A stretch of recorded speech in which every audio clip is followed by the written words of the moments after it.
귀한 찬양 감사합니다. 오늘은 승리에 취하지 않고 환난에 굴하지 않는다라고 하는 제목으로 우리 하나님 말씀을 나누겠는데요. 지난 주간에 우리 성시 선교회 때 참 큰 은혜가 있었는데 그때 인사를 나누면서 이런 인사를 나눴습니다. 당신 얼굴을 보니까 천국 갈 얼굴입니다. 그런 모습으로 옆에 분하고 한번 인사하겠습니다. 당신 얼굴을 보니까 천국 갈 얼굴입니다. 할렐루야. 다시 한번 인사 더 하는데요. 이렇게 하겠습니다. 하나님께서 복을 주시고 지켜주시고 은혜 베풀어 주시고 평강 주시기를 축복합니다. 이렇게 네 가지인데 복 주시고 지켜주시고 은혜 주시고 평강 주시기를 바랍니다. 그래요. 저 뒤에는 잘 인사를 안 하는 것 같아요. 길어서 그런가요? 다시 한번 인사하겠습니다. 그러면 예수님만이 위로입니다. 이렇게 인사하겠습니다. 그래요. 자, 오늘 본문 말씀은 이제 우리가 계속해서 사도행전을 살펴보면서 바울과 바나바가 1차 선교 여행을 다니면서 때로는 참 놀라운 승리를 경험하기도 하고 또 때로는 혹독한 시련을 여러분 겪기도 합니다. 이 복음에 사로잡힌 이 사도들은 이런 승리와 시련 속에서도 흔들리지 않고 일체의 비결을 배워서 복음 전파의 사명을 감당하고 있어요. 저는 이것을 전천후 신앙이라 이렇게 생각해요. 그렇죠? 전천후 신앙을 흔들리지 않고 잘 됐다고 교만하지도 않고 어렵다고 해서 낙심하거나 실망하지 아니하고 복음에 탁 사로잡혀서 이렇게 전천으로 흔들리지 않고 계속해서 주의 일을 감당해 나가는 이런 모습을 통해서 우리에게 주는 영적인 교훈이 참으로 크다고 생각합니다. 이 교훈을 오늘 세 가지로 함께 살펴보기를 원하는데, 첫 번째는 하나님의 말씀에 대한 반응이 운명을 좌우한다라고 하는 것입니다. 이 바울과 바나바가 선교를 하면서 가는 곳마다 회당에서 복음을 전했어요. 그런데 쫓겨서 가다가 보니까 루스드라에 이루었는데 이 루스드라에는 회당이 없습니다.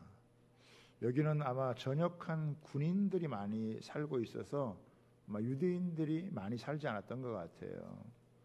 보통은 보면 이렇게 회당에 가서 말씀을 전하고서부터 이렇게 풀어갔는데 회당에 가지를 못하니까 뭐 길거리에서 노상에서 전도를 할 수밖에 없는 그런 참 열악한 상황이에요. 그런데 이게 참 도리어 놀라운 기회가 되어져서 회당에도 오지 못하는, 그리고 이렇게 복음을 듣지 못했던 이 사람이 복음을 들을 수 있는 기회를 갖게 되어진 거예요. 만약에 회당에 오라 그러면은 그 사람들이 어떻게 회당에 올 수 있겠어요? 그리고 대부분은 유대인들이 모이는 회당이고 참 경건한 그 이방인들이 참 어떻게 보면은 조금 무시를 당하면서도 하나님을 섬기기 위해서 저 뒷줄에 앉아가지고 예배드리고 했었는데, 뭐 이 루스드라라고 하는 곳에는 아예 그냥 회당 자체가 없으니까 노방에서 이렇게 전도를 할 수밖에 없는데, 그곳에서 나면서부터 걷지 못한 사람, 그러니까 한 번도 걸어본 적이 없는 사람이 바울이 전하는 이 말씀을 들으면서 믿음을 갖게 되어진 거예요. 여러분, 이 사람은 인생에 아픔이 있는 사람이지 않겠어요? 그런데 이 사람이 바울이 전하는 말을 들으면서 믿음을 갖게 되는 거예요. 우리의 믿음이 어떻게 생기느냐? 로마서 10장 17절에 보면은 그러므로 믿음은 들음에서 나며 들음은 그리스도의 말씀으로 말미암았느니라.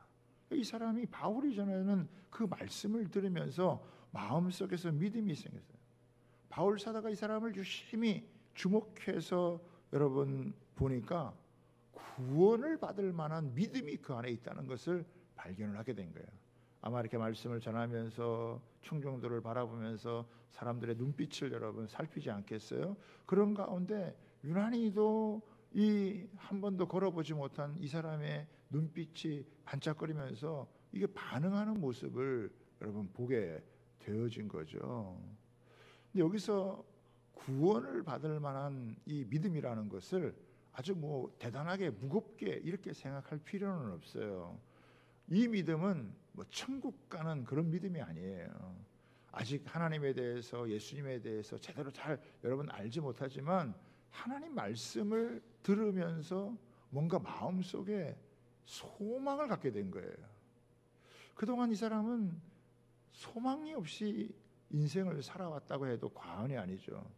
마치 사도행전 3장에 나오는 성전 미문에서 구걸하는 사람처럼 평생을 걸어본 적이 없는 사람이니까 무슨 희망을 갖고 무슨 여러분 소망을 갖고 인생을 여러분 살아가겠어요. 죽지 못해 사는 것이고 하루하루 어쩌면 구걸을 해서 그냥 생명을 연명하는 그 정도의 여러분 인생을 살아가는 건 아니겠어요? 그런데 어느 날 이 바울이 전하는 말씀을 들으면서 자기 마음속에 뭔가 소망이 생기는, 내 인생에도 뭔가 새로운 일이 일어날 수 있다, 내 인생 가운데도 뭔가 변화를 경험할 수 있다라고 하는 그런 기대의 마음, 뭔가 병도 고칠 수 있을지 모르겠다라고 하는 그런 기대의 마음, 그 정도의 여러분 믿음을 갖고 여러분 있었을지 모르겠어요. 뭐 예수님에 대해서, 하나님에 대해서, 이런 구원의 역사에 대해서 이 사람이 얼마나 자세히 알겠어요? 모르죠. 바울이 첫 번째 전해주는 이 말씀을 들으면서 귀가 여러분 열린 겁니다. 어떤 사람은 그냥 말씀을 들어도 그냥 듣지만 어떤 사람은 이 말씀을 들을 때 그 말씀을 아주 깊이 주의해서 그 말씀을 여러분 듣는 거예요. 아무런 소망이 없던 이 사람의 마음속에 말씀을 들으면서 조금씩 믿음이 생기고 기대와 소망을 가지게 되어지는 거거든요. 이렇게 여러분 인생의 참 아픔과 한을 갖고 있는 이런 사람도 하나님의 말씀을 들어야 되고요. 뿐만 아니라 이 하나님의 말씀은 하나님을 잘 믿는 사람들이라 할지라도 계속해서 하나님의 말씀을 들어야 된다는 거예요. 이사야 55장에는 이런 말씀을 우리에게 너무나 분명하게 이야기를 해주고 있는데, 오라 너희 모든 목마른 자들아 물로 나오라. 돈 없는 자도 오라. 너희는 와서 사 먹되 돈 없이 값없이 와서 포도주와 젖을 사라. 너희가 어찌하여 양식 아닌 것을 위하여 은을 달아주며 배부르게 하지 못할 것을 위하여 수고하느냐. 내게 듣고 들을지어다. 그리하면 너희가 좋은 것을 먹을 것이며 너희 자신들이 기름진 것으로 즐거움을 얻으리라. 너희는 귀를 기울이고 내게로 나와 들으라. 그리하면 너희 영혼이 살리라. 내가 너희를 위하여 영원한 언약을 맺으리니 곧 다윗에게 허락한 확실한 은혜니라. 하나님의 말씀을 들을 때 영혼이 살아나는, 사람이 무슨 음식만 먹는다고 해서 여러분 사는 게 아니잖아요. 요즘 못 먹고 사는 사람이 어디 있어요? 너무 많이 먹었어요. 여러분 탈이죠. 그러나 영혼은 메말라져 있는 거예요. 하나님의 말씀을 제대로 들을 때 그 말씀이 여러분 들려질 때 내 영혼이 살아나게 되어지는 줄 믿으시기를 바랍니다. 그래서 이 말씀이 들려지느냐 들려지지 않느냐, 똑같이 앉아서 예배를 드리지만은 어떤 사람은 말씀이 들려지기도 하고 어떤 사람은 말씀이 들려지지도 않고 하는 그런 경우가 있다라고 하는 거예요. 말씀을 들으려고 굉장히 어쩌면 애를 썼을지 모르고 그 말씀이 이 사람에게 들려졌을 때 여러분 그 영혼이 살아나는, 회복되는 놀라운 역사가 있는 거예요. 우리가 하나 꼭 주의해야 될 것이 있는데, 말씀을 들어도 효력이 없는 경우가 있다는 거예요. 히브리서 4장 2절에 보면 이렇게 나와 있습니다. 그들과 같이 우리도 복음 전함을 받은 자이나 들은 바 그 말씀이 그들에게 유익하지 못한 것은 듣는 자가 믿음과 결부시키지 아니함이라. 그러니까 들을 때 그냥 듣는 게 아니라 믿음과 결부를 시켜야 그 말씀의 유익, 그 말씀의 축복을 내가 받을 수 있다라고 하는 거예요. 예수님은요, 한 걸음 더 나가셨어요. 여러분, 예수님께서 마태복음에서 이 산상수훈의 말씀을 정말 얼마나 주옥 같은 이 생명의 말씀을 전해주셨습니까? 그런데 마지막에 이렇게 얘기를 하셨어요. 마태복음 7장 24절서부터 한번 보겠는데, 그러므로 누구든지 나의 이 말을 듣고 행하는 자는 그 집을 반석 위에 지은 지혜로운 사람 같으리니 비가 내리고 창수가 나고 바람이 불어 그 집에 부딪히되 무너지지 아니하나니 이는 주초를 반석 위에 놓은 까닭이요. 나의 이 말을 듣고 행하지 아니하는 자는 그 집을 모래 위에 지은 어리석은 사람 같으리니 비가 내리고 창수가 나고 바람이 불어 그 집에 부딪힘에 무너져 그 무너짐이 심하리라. 이건 뭐냐면 결국 하나님 말씀에 대한 반응이에요. 듣고 끝나는 게 아니라 그 말씀을 듣고 어떻게 반응하느냐에 따라서 사람의 운명이 바뀌어질 수 있고 사람의 인생이 완전히 달라질 수 있다라고 하는 것을 우리에게 이야기를 하는 거예요. 두 번째는 뭐냐면 믿음의 선포에는 하나님의 능력이 나타난다라고 하는 것입니다. 여러분 한번 성경을 보시기 바랍니다. 10절을 보세요. 큰 소리로 바울이요 말씀을 전하다가 큰 소리로 이 한 사람에게 얘기하는 거예요. 이 나면서부터 걸어보지 못한 이 사람에게 선포를 하는 거예요. 이 선포는 믿음의 여러분 선포겠죠. 아마 이렇게 눈빛이 마주치면서 뭔가 영적인 교감이 있었을지 몰라요. 그런 가운데 큰 소리로 외치는 거예요. 뭐라고 여러분 외칩니까? 내 발로 바로 일어서라. 그렇죠? 아니 나면서부터 지금 한 번도 걸어보지 못한 사람인데 내 발로 일어서 걸어라라고 막 그게 선포를 하니까 그 사람이 어떻게 해요? 일어나 걷게 되어진 거예요. 마치 사도행전 3장에 베드로에 의해서 안진뱅이가 일어났던 것처럼 지금 바울 사도에 의해서 한 번도 걸어보지 못한 이 사람이 벌떡 일어나서 여러분 걷게 돼요. 이건 뭐 엄청난 기적이죠. 놀라운 기적이죠. 막 거기서 모였던 그 사람들이 그 현상을 지금 눈으로 보는 거 아닙니까? 눈으로 직접 지금 그것을 여러분 보고 막 깜짝 놀라서 막 충격을 여러분 받은 거예요. 자신들이 한 번도 보지도 못하고 경험해 보지 못한 이런 일들이 지금 자신들의 눈앞에서 펼쳐지게 되어지니까 사람들이 뭐 얼마나 깜짝 놀랐겠어요. 예수님은요 제자들에게 놀라운 약속을 하셨어요. 마가복음 15장 17절 18절에 보면 이렇게 나옵니다. 믿는 자들에게는 이런 표적이 따르니 곧 그들이 내 이름으로 귀신을 쫓아내며 새 방언을 말하며 뱀을 집어 올리며 무슨 독을 마실지라도 해를 받지 아니며 병든 자에게 손을 얹은즉 나으리라. 여러분 야고보서에는 이렇게 나와 있습니다. 믿음의 기도는 병든 자를 구원하리니 주께서 그를 일으키시리라. 혹시 죄를 범하였을지라도 사심을 받으리라.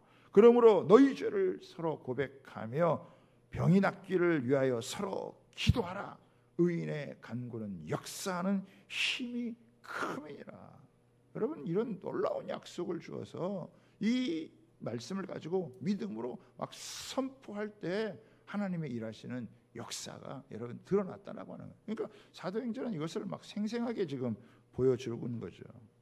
그런데요 요즘 우리 현대의 신자들은요 특별히 우리 한국교회 이런 신자들은 예전에는 안 그랬던 것 같은데 요즘은 이런 거 잘 안 믿어요. 상식적인 수준에서 합리적인 차원에서 신앙생활 하려고요. 믿으려고 여러분 한다라고 하는 거죠. 그래서 상당히 세련되게 믿는 것 같기는 한데 이런 능력을 잘 여러분 바라보지를 못해요. 그런데 성경은 분명히 하나님의 이런 초자연적인 기적의 역사가 얼마든지 우리 삶의 현장에 드러날 수 있다라고 하는 것을 하나님께서 보여주시는 거예요. 하나님께서 왜 이런 기적을 베풀어 주시느냐, 왜 이런 놀라운 일들을 하나님께서 행해 주시느냐, 그건 다른 게 아니에요. 생명을 살리기 위해서라는 거예요. 하나님이 영혼을 구원하고 생명을 살리기 위해서 여러분 이런 일을 하신다라고 하는 거예요. 기적 자체가 목적이 아니에요. 기적을 통해서 사람들의 마음의 문이 열리게 되어지면 그 열린 마음속에 복음이 들어가게 되고, 그 복음이 들어가서 예수를 믿으면 여러분 그들에게 구원이 임하고 하나님의 생명의 역사가 일어나기 때문에 이런 일들이 펼쳐진다라고 하는 거예요. 그럼 왜 오늘날에는 우리한테는 잘 일어나지 않느냐? 특별히 우리나라 같은 경우는 이제 병원이 많잖아요. 약도 많이 있고 병원도 많으니까 하나님께서 이런 것들을 다 우리에게 일반 은총으로 주시는 거예요. 그러니까 의술이 발달되는 것도, 또 병원이 많은 것도 다 이런 것들을 쓸 수 있으니까 하나님께서 이렇게 이런 걸 통해서 뭐 치유를 하시는 거죠. 그래서 이런 그 치유에는 보면은 두 가지가 있는데, 하나는 이런 생물학적인 치유, 몸이 아픈 것이 치유되는 것이지만, 또 하나는 이제 이 마음의 치유, 이런 마음의 병의 치유라는 거예요. 우리나라는 이제 이런 약이나 병원들이 많이 발달되어 있어서 뭐 굳이 이렇게 기도하지 않아도 병원 가서 약 먹고, 이렇게 병원 뭐 약 타서 약 먹고 치료 받으면 뭐 어지간한 건 다 이렇게 나을 수 있다라고 하는 거예요. 그런데 이 복음의 최전방에 있는 선교지 같은 데서는요, 여전히 이런 치유가 이런 게 많이 여러분 일어난다라고 하는 거예요. 저는 제 신학교 동기 목사님 중에 한 분이 선교사님이 되어가지고, 이분이 선교를 갈 때 나는 뭘 하고 갈까 이렇게 생각을 하시다가 침을 배우셨어요. 침을 배워가지고 인도네시아 가서 이제 침을 놓는 거예요. 가서 침을 놓고 이 침이 얼마나 효력이 있는지, 이 침으로다가 수많은 사람을 여러분 고치고 치료를 해가지고, 이 침을 놔가지고 교회를 70개나 세웠어요. 그냥 뭐 작은 교회가 아니에요. 아주 든든한 그런 교회들을 갖다가 한두 개도 아니고 막 70개씩이나 세워가지고 매주 저한테도 연락이 옵니다. 이렇게 누가 세례를 받고 하는 이런 일들. 근데 제가 보니까 이분이 침을 잘 놓는 것 같지는 않아. 한국에 와가지고 침을 놓으면 이상하게 안 나. 근데 이상하게 선교지에 가가지고 놓으면 이상하게 잘 나. 치유가 되고. 그래가지고 해서 거기서 교회를 세우는 여러분 그런 모습이 있다라고 하는 거예요. 그래서 우리나라 같은 경우는 지금 뭐 약이나 병원들이 많이 생겼으니까 그걸 통해서 많은 이런 육체의 치유나 병을 여러분 고침받을 수 있지만, 그러나 지금 우리나라에 여러분 것보다 훨씬 더 심각한 게 뭐냐, 지금 우리나라에는요 마음의 병에 걸린 사람들이 너무 많다는 거예요. 잘 먹고 잘 사는 것 같은데 마음의 상처를 받고 아픔이 있고 눈물이 있고 여러분 신음하는 영혼들이 참 많다라고 하는 거예요. 이런 걸 고쳐줘야 된다는 거예요. 여러분 이런 시를 들어보셨습니까? 자세히 보아야 예쁘다, 오래 보아야 사랑스럽다, 너도 그렇다. 우리 저기 장애인 종합복지관 가면은 이거 크게 현수막 해가지고 걸어놨어요. 참 좋은 시라고 여러분 생각을 합니다. 그렇죠? 자세히 보아야 예쁘다, 오래 보아야 사랑스럽다, 너도 그렇다. 그런데요, 현실이 그러냐 이거, 현실이 그러냐 이거예요. 현실 속에 파고 들어가 보면요, 자세히 보세요. 주름살이 짜글짜글해요. 자세히 보세요. 기미가 확 꼈어요. 자세히 들여다보세요. 그 사람 나름의 인생의 아픔이 있어요. 눈물이 있어요. 말 못할 사연들이 있어요. 가슴을 끌어안고 살아가는 그 괴로움이 있어요. 아픔이 있다라고 하는 거예요. 멀쩡하게 다 잘 사는 것 같죠. 다 괜찮게 살아가는 것 같죠. 한꺼풀만 벗겨보세요. 그 속에는 여러분 이 세상을 살아가면서 나름대로 잘 살아보려고 애도 쓰고 수고도 하고 여러분 열심히 하는데 뭔가 풀리지 않고 묶여있는, 그래서 인생 가운데서 고통하고 신음하는 그 눈물의 아픔을 갖고 있는 사람들이 여러분 많다는 거예요. 여러분 주변도 돌아보세요. 묶여있는 사람들이 많아요. 뭔가 이렇게 꽉 묶여있는 것 같고, 인생이 이렇게 막 활개를 치고 날아가는 그런 삶이 아니라 뭔가에 탁 묶여가지고 인생이 신음하고 괴로워하고 아파하고 이런 사람들이 여러분 많다는 거예요. 여러분 말로는 뭐 괜찮다, 사는 게 괜찮다고 하지만 속을 들여다보면은 괜찮지 않아요. 우울증에 걸린 사람도 많고 허무함에 빠진 사람도 많고 특별히 오늘날 같은 이 현대 사회는 외로운 사람도 많아요. 내 남은 인생을 어떻게 살아야 될까 갈등하며 고민하는 여러분 사람도 많다 이거예요. 사연이 없는 인생이 여러분 없습니다. 그래서 우리는요 알고 보면 불쌍한 사람들이에요. 서로 불쌍히 여겨봐요. 몇 분하고 한번 인사하겠습니다. 알고 보면 저도 불쌍한 사람입니다. 이렇게 한번 인사 한번 해보세요. 알고 보면 한번 뭐 이렇게 잣대를 들여다보고요 가지고 막 이렇게 재고 뭐 어떠니 저떠니 그렇게 하지 마요. 알고 보면 다 불쌍한 사람이에요. 알고 보면 다 상처가 있고 아픔이 있는 여러분 사람이에요. 그러니까 너무 뭐라 그러지 마세요. 저도요 알고 보면 불쌍한 사람이에요.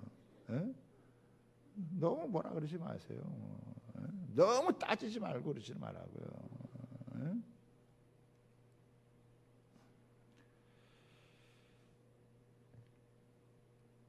삶의 무게로 허우적거리고 아픈 사람들이 여러분 많죠. 그런 사람들에게요 이 바울 사도가 큰 소리를 해요. 하나님은 내게 복 주시며 너를 지켜주시기를 원하시고 너에게 은혜 베풀기를 원하시고 너에게 평강 주시기를 원하느라. 할렐루야. 이거 외쳐줘야 된다는 거예요. 하나님이 너를 붙잡아 줄 것이다. 하나님이 너를 도와줄 것이다. 하나님이 너와 함께해서 너의 인생을 새롭게 할 것이다. 여러분 이거를 여러분 큰 소리로 선포해 줘야 되는 거예요. 어떻게 인생의 이런 좌절과 아픔과 시련을 어떻게 이겨나갑니까? 하나님의 은혜가 아니고서는 하나님의 도움이 아니고서는 어떻게 이것을 극복해 나갈 수 있냐는 거예요. 여러분 나면서부터 한 번도 걸어보지 못한 사람 누가 치유해주고 누가 그 아픔을 알고 누가 그 인생의 괴로움을 알 거예요. 그런데 바울이 그 말씀을 전하다 보니까 그 말씀을 듣고 그 마음 가운데 구원받을 만한 치료에 대한 기대와 소망이 있는 사람을 향해서 큰 소리로 외치는 거예요. 일어나 걸어라. 그러니까 하나님의 능력이 그곳 가운데 임하는 거예요. 하나님의 나라가 임하는 거예요. 할렐루야. 주님의 말씀에 능력이 있다라고 하는 거예요. 물론 여러분 병원에도 가야 되죠. 여러분 또 약도 먹어야 되지만 예수님의 이름으로 감기는 떠나가라, 코로나는 떠나가라 하고 선포하고 믿음으로 선포하는 것도 굉장히 중요하다고 하는 것을 기억하시기를 바랍니다. 약도 잘 드시기 바라요. 병원 가서 처방도 받으세요. 그러나 기도하세요. 하나님 앞에서 기도하고 하나님 앞에서 여러분 믿음으로 선포하면요 그 믿음의 선포에 하나님의 나라가 임하는 역사를 경험할 수 있다는 거예요. 그래서 진짜 의사도 건드리지 못하는 그런 병을 고치기도 하고 암도 여러분 치료하고 회복하는 이런 일들이요 지금도요 우리 가운데는 많이 일어난다고 하는 사실을 기억하시기를 주님의 이름으로 부탁을 드립니다. 그러나 무엇보다도 이런 마음의 상처를 끌어안고 신음하며 살아가는 그런 영혼들을 향하여서 인생의 소망을 줄 수 있는, 인생의 여러분 비전을 줄 수 있는 그런 여러분 말씀, 하나님의 말씀 외에 무엇이 그 사람을 고쳐주고 치료해 줄 수 있겠어요? 누가 그 영혼을, 그 병든 영혼에서, 그 상한 심령에서, 그 눈물에서 누가 건져주겠어요? 누가 치료해 주겠어요? 우리를 위해서 피 흘려 주신 예수님만이 우리의 위로가 되어주는 줄 믿습니다. 세 번째요, 승리에 도취하지 않고 시련에 와도 굴복하지 않는 참 놀라운 모습을 보여줘요. 여러분 나면서부터 걷지 못한 사람이 이 바울의 선포에 따라서 벌떡 일어나서 걷게 되어지니까 사람들이 막 깜짝 놀라가지고 이것은 신들의 형상을 입고 여러분 지금 이 자리에 우리 가운데 내려왔다. 그래가지고 바나바를 향해서는 제우스라고 얘기를 하고 바울을 향해서는 헤르메스 대변자라고 이렇게 예분했어요. 그리고 신당의 제사장들이 소를 끌고 오고 막 화환을 들고 와서 그 앞에 나와가지고 막 제사를 지내려고 하는 거예요. 얼마나 그 여러분 치유가 막 충격적이고 놀라운 일이었으면은 소를 가지고 오고 잡아오고 막 화환을 가지고 와서 그 자리에서 막 제사를 드리려고 하지 않습니까?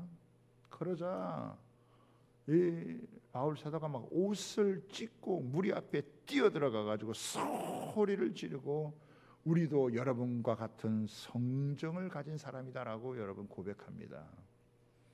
이 말은 뭐냐? 우리 당신과 똑같은 사람이다. 여러분, 사람들이 높여줄 때는요, 처신을 잘해야 돼요. 여러분, 자신이 진짜 그런 줄 알면은 넘어지게 되어지는 것입니다. 바나바는 즉각적으로 반응한 이건 아니다라고 하는 것이죠. 여러분, 사람이 누굽니까? 사람은 다 약한 존재예요. 죄의 유혹에 얼마든지 넘어갈 수 있고 연약한 존재예요. 목사들도요, 다 약한 여러분 존재입니다. 아차하면 여러분 넘어지는 거예요. 아차하면 자빠지는 거예요. 우리가 뭐 아무리 의를 행한다 할지라도 더러운 옷에 불과하고 그리스도께서 옷을 입혀주지 않으면 우리는요 아무것도 여러분 아니에요. 사랑하는 여러분, 사람에 대한 환상을 깨야 돼요. 뭐 대단한 것 같아도, 대단한 권력을 갖고 있고 뭐 대단한 일을 하는 것 같아요. 나중에 보면 다 똑같은 여러분 사람이라 이거예요. 다 연약한 죄인이요. 여러분, 쉽게 무너질 수 있는 그 사람이라고 하는 거. 여러분, 우리나라도 한때 대단한 막 이렇게 치유도 하고 막 기적도 일으키는 여러분 그런 사람들이 있었지만은 그 진짜 자기가 그런 줄 알고 여러분 그 계속 가느냐 그러지 않아요. 네? 다 인간은 연약한 여러분 사람일 수밖에 없어요. 그래서 우리는요 사람을 신성시하면 안 돼요. 아무리 대단한 사람, 아무리 여러분 놀라운 일을 행하는 사람도 다 사람에 불과한 것이지 그 이상 높여서 막 사람을 신성시하면은 안 된다라고 하는 거예요. 사단이 하는 일이 뭡니까? 사람을 다 높인 다음에 그런 다음에 사람을 꼬꾸라뜨리게 만드는 거예요. 사탄이 무슨 짓을 했어요? 하나님과 같이 되라. 네가 하나님 섬길 필요가 없고 네가 하나님이 되라. 너 자신이 하나님이 되라. 그렇게 해서 부추겨서 선악과를 따먹게 한 다음에 인간을 여러분 그렇게 죄악 가운데로 망가뜨린 것이 그게 사단의 역사가 아니에요. 지금도 마찬가지예요. 시편에 보면은 사람이 아무리 돈을 갖고 권력을 갖고 든든한 때 있어도 그때 한순간뿐이지 지나고 나면 아무것도 아니다라고 하는 것입니다. 우리는요 철저하게 십자가 뒤에 감춰져야 되고 하나님의 영광만 드러나야 되는 거예요. 오직 하나님의 영광만 드러나야지 이 사탄의 유혹을 물리쳐야 되는 거죠. 오늘요 청주에서는 신천지들이 다 모이라고 하는 그런 명령이 떨어졌어요. 오늘 교회 안 온 사람은 조금 한번 생각해봐요. 혹시나. 여러분, 이단의 특징이 뭡니까? 이단의 특징이 뭐예요? 교주를 신성시하는 거예요. 처음에는 막 비유풀이 같은 거 막 이거 뭐 하나님 말씀을 기가 막히게 푼다 그래가지고 막 짜맞추고 그 신천지 갔다 온 사람들은 기존 교회 목사님들 설교가 시시하다 그러더라고. 예? 거기는 막 착착 맞춰가지고 딱 해가지고 뭔가 딱 하는데 예? 뭐 교회는 그렇지 않다나 어쨌거나. 그런데 보세요. 시간이 지나고 쫙 보면 어떻습니까? 나중에는 결국은 어떻게 해요? 자기 그 교주를 신성시하는 거예요. 풀고 하다 보니까 나중에 뭐라 그래요? 그 이만희 씨가 보혜사다, 성령님이다 이렇게 이야기를 하는 거예요. 이거 완전히 어떻게 해요? 신성시하는 거예요. 사람을 신성시하는 거예요. 그러다가 어떻게 해요? 그게 사탄의 일이고 그러다 결국은 다 무너지는 거예요. 그게 거짓된 거란 말이에요. 이게 바울을 보세요. 이렇게 그 사람들이 보는 눈앞에서 이렇게 환자를 고쳐가지고 이렇게 일어서게 만드는데 뛰게 만드는데 그걸 보고서도 나는 이건 내가 한 게 아니다. 내 능력으로 하는 게 아니다. 우리의 경건으로 하는 게 아니다. 하나님이 다만 이렇게 한 것은 너희가 헛된 일을 버리고 살아계신 하나님께 돌아오게 하기 위한 것이다 라고 여러분 말씀을 전하는 거잖아요. 왜 이런 기적을 하게 하세요? 왜 이런 놀라운 일들을 그 눈앞에서 여러분 보여주시나요? 사람들이 헛된 걸 버려요. 복음을 만나지 못하면, 진리를 경험하지 못하면요, 사람들은 헛된 일에 빠질 수밖에 없다라고 하는 거예요. 여러분 21세기 이런 여러분 첨단 과학의 시대에도요 돼지머리 갖다 놓고 제사 지내잖아요. 에? 아니 귀신이 와가지고 제사 지내면 귀신이 와가지고 그 조상들이 와가지고 그걸 먹고 가나요? 아니 조상들이 먹고 가면은 매일 해줘야 되는 거 아니에요? 왜 1년에 한두 번밖에 안 해줘? 문도 조금 더 열어놔야 돼. 숟가락도 꽂아놓고. 그래서 사람들은 잠시 나갔다 와야 돼. 왜? 나갔다 좀 불편하실까 봐. 밥은 같이 먹어야 되는 거 아니에요? 헛된 일을 버리는 거예요. 복음을 모르면, 진리를 모르면 헛된 일을 하는 거예요. 부모는 살아계실 때 공경해야 될 줄 여러분 믿습니다. 돌아가시면 부모가 우리에게 보였던 사랑, 그분의 교훈, 그것들을 추억하면서 그걸 기억하면서 기도해야 되는 것이지, 무슨 여러분 밥도 넣고 제사 지내고 한다고 해서 되는 게 아니에요. 근데 이런 일들이요 너무 사람들이 많다라고 하는 거예요. 하나님께서 자연의 이치 가운데서 가을이 되면 열매를 맺고 할 수 있는 이런 모든 거, 사실 하나님이 안 보여준 건 아니지만 자연 계시를 통해 가지고 하나님의 살아계심을 나타내 주었지만 사람들이 무지하기 때문에 그런 거 다 모르고 헛된 일을 한다는 거예요. 여러분, 일본이 참 우리가 요즘 소식을 들으면 안타깝잖아요. 우리 일본에 있는 타키모토 준 목사님, 이제 내일이면 우리 주빌리에 와가지고 말씀도 전하시고 세미나도 하시는데, 우리하고는 참 친밀한 교류를 갖고 계신 이 목사님들, 이분들은 아주 참 깊이 있는 공부를 해 나가면서 어떻게 이 샤머니즘의 문제가 뭔지, 이런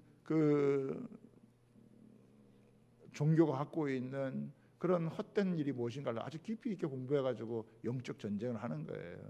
참 한때는 정말 엄청난 이런 세계 제2위의 강국이었던 일본을 바라보면 수많은 우상들의 헛된 거에 사로잡혀가지고 참 어떤 때는 가보면 안타까운 그런 모습이에요. 나라는 뭐 잘 살지 모르지만은 그 국민들 한 사람 한 사람들 바라보면 뭔가 묶여가지고 헤매고 있는 안타까운 모습을 볼 수밖에 없어요.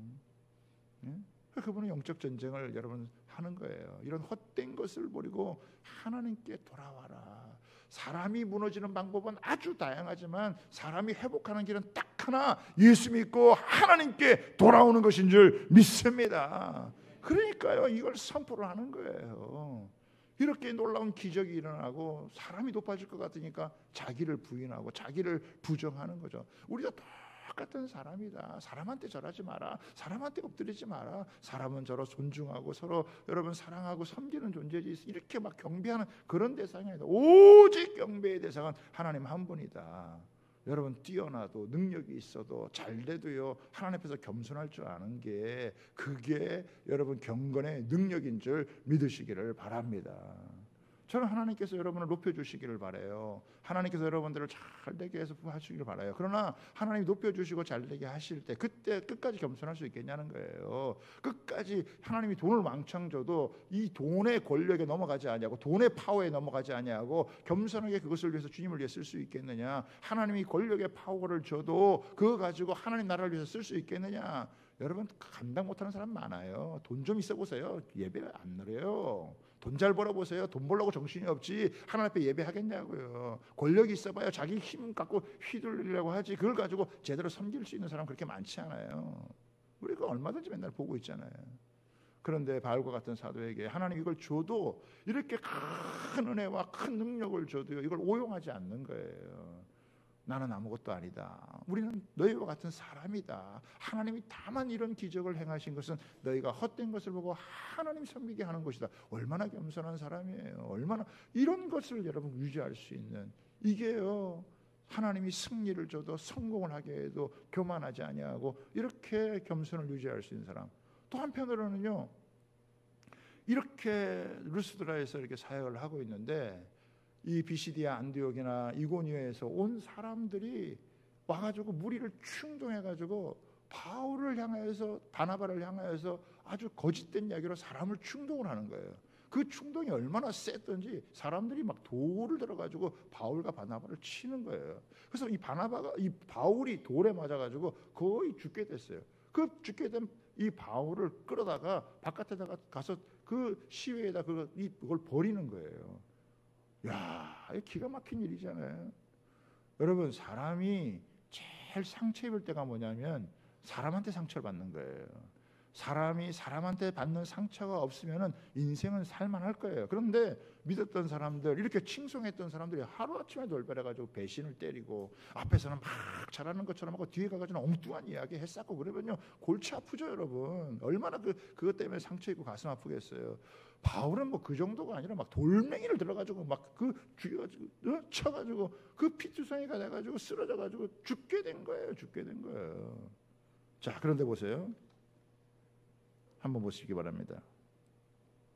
20절입니다. 20절 한번 보세요. 제자들이 둘러섰을 때 바울이 일어나. 여기 보면 이 제자들은 누굴까요? 이 제자들은요 바울이 전한 이 복음의 말씀을 듣고 예수 믿은 사람들이에요. 그러니까 이들은 오래된 사람들이 아니에요. 오래된 사람들이 아니지만 그래도 예수를 믿으면 어떻게 해요? 그들은 성도요. 예수를 믿고 따르기로 했다면 그 사람들은 예수님의 제자가 된 거죠. 이 사람들이 안타까운 마음을 가지고 이 바울이 이렇게 돌에 맞아서 이렇게 죽어져 있는 이런 모습을 보고 그 둘러섰어요. 여러분 둘러서서 뭐 했을까요? 저는 기도했다고 생각해요. 그 안타까운 모습을 바라보고 둘러서 가지고 기도를 한 거예요. 하나님, 이 우리에게 복음을 주는 이 바울이 사람들이 충동질 당해가지고 이렇게 돌로 쳐서 지금 이렇게 죽게 되어졌는데 주여 살려주옵소서. 이 루스드라의 이 남에서부터 안진뱅이 된 이 사람을 고쳐준 것처럼 바울을, 그러니까 하나님이 그 기도를 들으셨는지 바울이 일어났어요. 일어났어. 보세요. 일어나. 저는 이 말씀에 너무 놀라워요. 얼마나 여러분이 돌에 맞아서 죽게 되어졌고 또 그것도 여러분 자기가 기적을 일으켜서 그 사람들에게 놀라운 이 충격을 주었던 그런 곳에서 사람들이 돌변해가지고 이렇게 돌로 쳤을 때 얼마나 배신감 느끼겠어요. 그런데 어떻게 해야 되나 보세요. 그 성에 다시 들어가는 거예요. 그 성에 다시 여러분 들어가요. 그렇죠? 이거는 뭐냐면 사람이 주는 상처를 이겨내고 여러분 복음의 능력에 사로잡혀서 여러분 절망이나 좌절하지 않고 낙심하지 아니하고 거기에 굴하지 아니하고 여러분 시련이 다가오고 핍박이 다가온다 거기에 굴하지 아니하고 복음의 능력으로 일어서서 다시 여러분 힘차게 복음을 전하는, 이거 대단한 용기 아니에요? 이런 걸 보면은 복음에 사로잡혀 살아가는 삶이 얼마나 대단한가. 아무리 그 사람을 짓밟고 아무리 그 사람을 죽이려고 해도 죽일 수가 없어. 하나님께서 그를 붙들고 있는 이상 이런 상황 가운데서 일어난다 이거. 예수님 완전히 십자가에서 처절하게 죽이지 않았습니까? 그래도 하나님은 이 예수님을 부활시켰던 것처럼 이렇게 여러분 돌에 맞고 죽어져 있어도 하나님의 은혜를 주시니까 그 사람들의 기도를 들으시고 하나님 붙잡아 주시니까 다시 일어나서 그 성에 들어가는 거예요. 그리고 다시 복음을 전해서 수많은 사람들을 예수의 제자로 삼게 되어지는. 하나님이 위대한 승리를 주셔도 교만해지지 않고 이렇게 시련과 핍박을 당해도 낙심하거나 거기에 굴하지 아니하고 당당하게 서서 복음에 붙들려 살아가는 이런 삶. 너무 놀랍지 않으세요? 이게 복음에 사로잡혀 살아가는 사람들의 여러분 모습이다라고 하는 거예요. 여러분 복음을 얼마나 경험하고 있으세요? 오랫동안 믿으셨을 수도 있죠. 그러나 이 복음의 능력에 얼마나 사로잡혀 있느냐. 복음의 능력에 사로잡혀 살아가는 것이 얼마나 놀라운 것인지 우리에게 여러분 보여준다라고 하는 거예요. 사랑하는 여러분, 주님이 여러분 우리에게 주신 이 복음은요 시시한 게 아니에요. 우리의 인생을 통째로 바꾸고 우리의 인생에 대해 혁명을 이루는 만큼 강력한 거예요. 껍데기만 갖고는요 안 되는 거예요. 하나님의 말씀의 능력이 우리를 사로잡을 때 우리 인생 가운데도요 놀라운 새로운 변화가 일어난다라고 하는 거예요. 지난 금요일 날 우리 진호박 선교사님이 블레싱 춘천이라는 시간에 여러분 간증하면서 찬양을 하셨어요. 이분은 목사의 아들로 태어나가지고 하나님이 천재적인 여러분 이런 재능을 줘가지고 기가 막히게 피아노를 치는데 그만 타락을 해가지고 10수년이 넘도록 갱 생활을 하고 심지어는 목사인 아버지 앞에 그냥 총을 겨누는 이런 일까지 벌어졌던 마약에 사로잡히고 타락했던 사람이에요. 근데 하나님께서 그에게 다시 은혜를 베풀어 주셔서 다시 회복되어서 지금은 하나님을 놀랍게 찬양하는 이런 분으로 거듭나고 여러분 변화되어진 거예요. 이스라엘이라는 나라를 보세요. 응? 예수님을 죽이고 그렇게 반역해서 나라 자체가 1900년이라는 세월 동안 없어졌었지만 다시 하나님이 그 나라를 하루아침에 세워져서 지금까지 이렇게 세우시고 마지막 때를 준비하는 하나님의 사랑은요 끊임이 없어요. 하나님의 사랑은 결코 포기하지 않는 하나님의 사랑. 우리가 스스로 저버리지만 않으면, 스스로 여러분 가룟 유다처럼 자기가 가서 죽지 않으면요, 하나님 앞에만 돌아오면 얼마든지 회복하고 얼마든지 다시 새롭게 하는 놀라운 은혜가 있는 줄 믿으시기를 바랍니다. 그 복음에 사로잡혀 나도 살고 다른 사람도 여러분 살려나가는 그런 은혜가 저와 여러분 가운데 있게 되기를 바랍니다. 지금도 우울감에 사로잡히고 절망과 좌절과 마음의 상처와 아픔에 여러분 신음하는 영혼들 뭘로 고치나요? 뭘로 그 사람들을 치유해요? 뭘로 회복해요? 다른 거 없습니다. 예수 그리스도의 피 묻은 십자가의 복음, 성령의 은혜만이 그들을 고쳐야 될 줄 믿습니다. 성령 받은 사람이 성령의 은혜를 나눠줄 때 여러분 사람을 회복시키고 그 사람을 통해서 하나님의 기적의 역사를 보고 그래서 더 많은 사람이 주 앞에 돌아오는 놀라운 역사에 저와 여러분이 쓰임받을 수 있는 귀한 은혜가 있게 되기를 주님의 이름으로 부탁하고 축복합니다. 복음에 사로잡혀 살아가는 인생만큼 복된 인생 없고 가치 있는 인생이 없고 영광스러운 인생이었기 때문에 우리에게 주어진 이 세월을 아껴서 여러분 주님을 위해 살아갈 수 있는 아름다운 이런 모습이 있게 되기를 주님의 이름으로 여러분 부탁하고 축복합니다.